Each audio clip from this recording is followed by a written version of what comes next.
Structure of scrotum में सबसे पहले ये जान लेते हैं कि स्क्रोटम है क्या।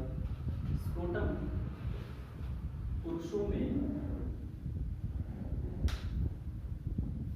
दोनों टांगों के मध्य लटकी हुई एक थैलीनुमा संरचना है, जिसमें दो अलग अलग सेप्टम्स होते हैं, दो अलग अलग चैम्बर्स होते हैं या सैक कह सकते हैं।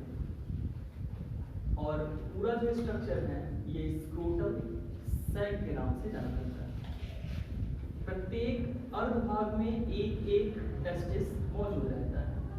अगर लेंथी जानते हैं तो यहाँ इस स्ट्रक्चर पे आते हैं। स्ट्रक्चर ऑफ स्क्रोटम में जो सबसे बाहरी स्तर है वो होता है स्किन ऑफ स्क्रोटम। ये रोम युक्त एक पतली सी त्वचा है।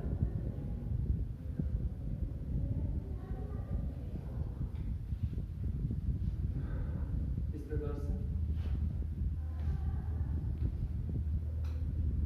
एक रोम युक्त पतली त्वचा है। इसके बाद फिर जो इसके भीतर का इसके नीचे का जो स्तर आता है वो होता है डार्टोस मसल्स का।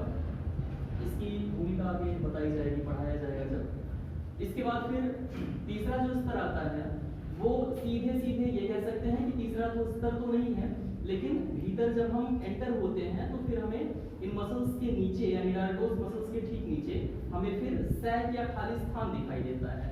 इन खाली स्थानों में एक बड़े से चैम्बर्स, इन दोनों बड़े चैम्बर्स में इन दोनों बड़े चैम्बर्स को बांटने के लिए मध्य में एक सेप्टम होता है, जिसे हम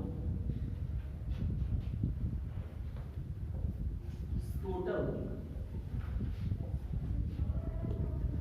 सेप्टम के नाम से जानते हैं। ठीक। अब प्रत्येक टेस्टिस के ऊपर कुछ मांसपेशियां लगी होती हैं और ये टेस्टिकुलर मस्कुलर लेयर को या टेस्टिकुलर सबक्यूटेनियस मस्कुलर लेयर को एब्डोमिनल मस्कुलर लेयर से या एब्डोमिनल सबक्यूटेनियस मस्कुलर लेयर से ऐड करने का या जोड़ने का काम करती हैं।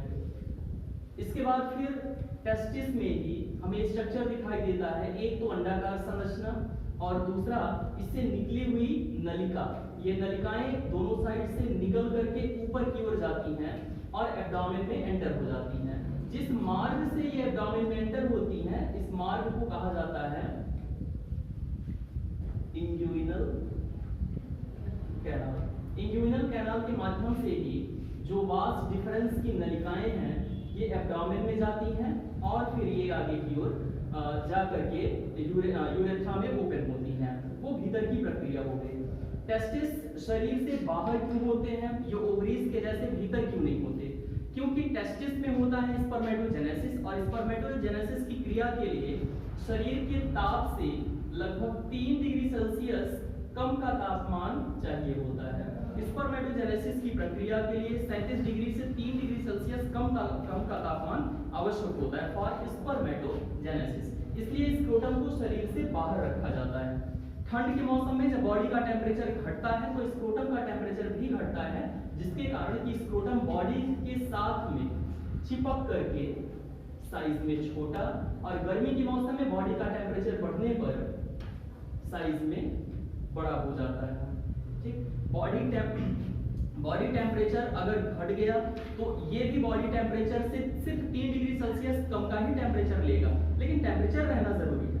और अगर बॉडी का टेम्परेचर बढ़ गया तो फिर इस टेस्टिकुलर सैक या स्क्रोटल सैक का भी तापमान बढ़ जाने के कारण ये बॉडी को छोड़ करके दूर हो जाता है, क्योंकि यहाँ जो टेस्टिस मौजूद है इसके भीतर जो सेमिनिफरस ट्यूब्यूल्स हैं जहाँ स्पर्मेटोजेनेसिस की क्रिया होती है उसे बॉडी टेम्परेचर से 3 डिग्री सेल्सियस कम का तापमान आवश्यक होता है।